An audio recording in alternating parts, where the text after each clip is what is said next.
your Son, and rose again, mercifully grant thou through this mystery your servant, Emerita Inigita Piwa, was born as slave in Christ. May rejoice to rise again through him, who lives and reigns with you in the unity of the Holy Spirit, one God, forever and ever.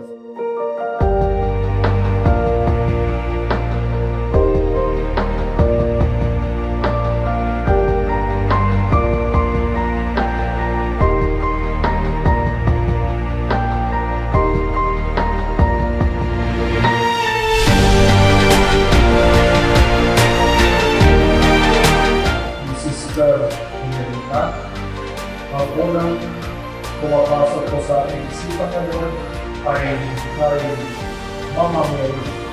Ang buhay ng Mama Mary ay pinagulan hindi lamang reyna ng sanlibutan sapagkat ang anak niya ay hari ng sanlibutan na si Jesus. Meron siyang anak sa ay anak ng Diyos, ang ating Yesu Cristo.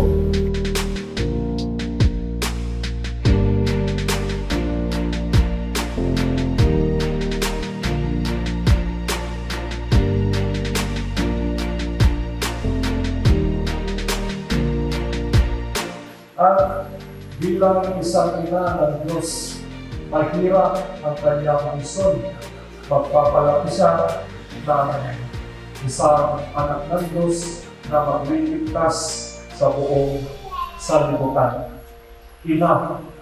Inaasahan natin, inaapupag na tayo, inaasikaso na tayo ng mga anak, yung asawa niya, at yung mga gawain niya.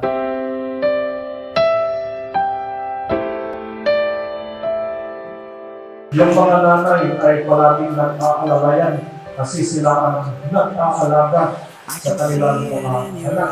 Ganon din, nag-aalalayan sa asawa niya. Mahal niya yung kanyang pamilya. It's so hard to let you go, but in this life I know you have to be who you were made to be. As you step out on the road, I'll say a prayer, so that in my heart you always will be there.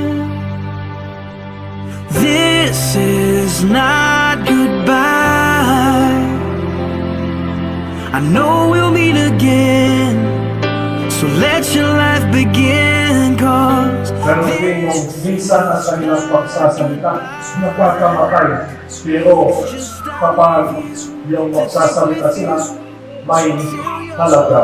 Para gawin din yung mga giling, yung mga kung minsan napapagalitan, napagsasabihan, pero lang ka ng nanay.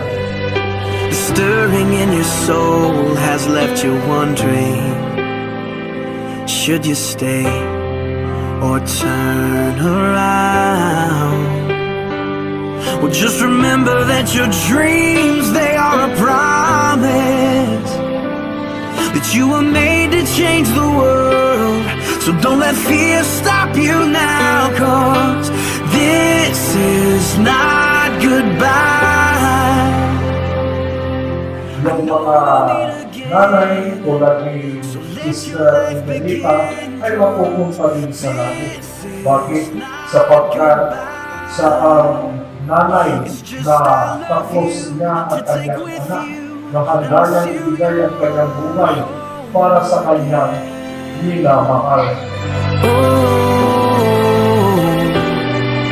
I know the brightest star above was created by the one who loved more than we'll ever know, to guide you when you're lost. What started as a still small voice is raging now, and your only choice is to follow who you are. So follow who you are, cause this is not goodbye.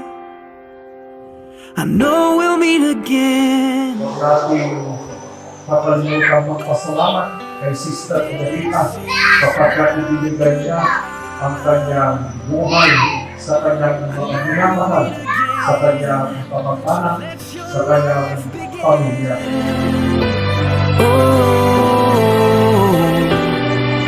I know the brightest star above was created by the one who loved more than we'll ever know, to guide you when you're lost.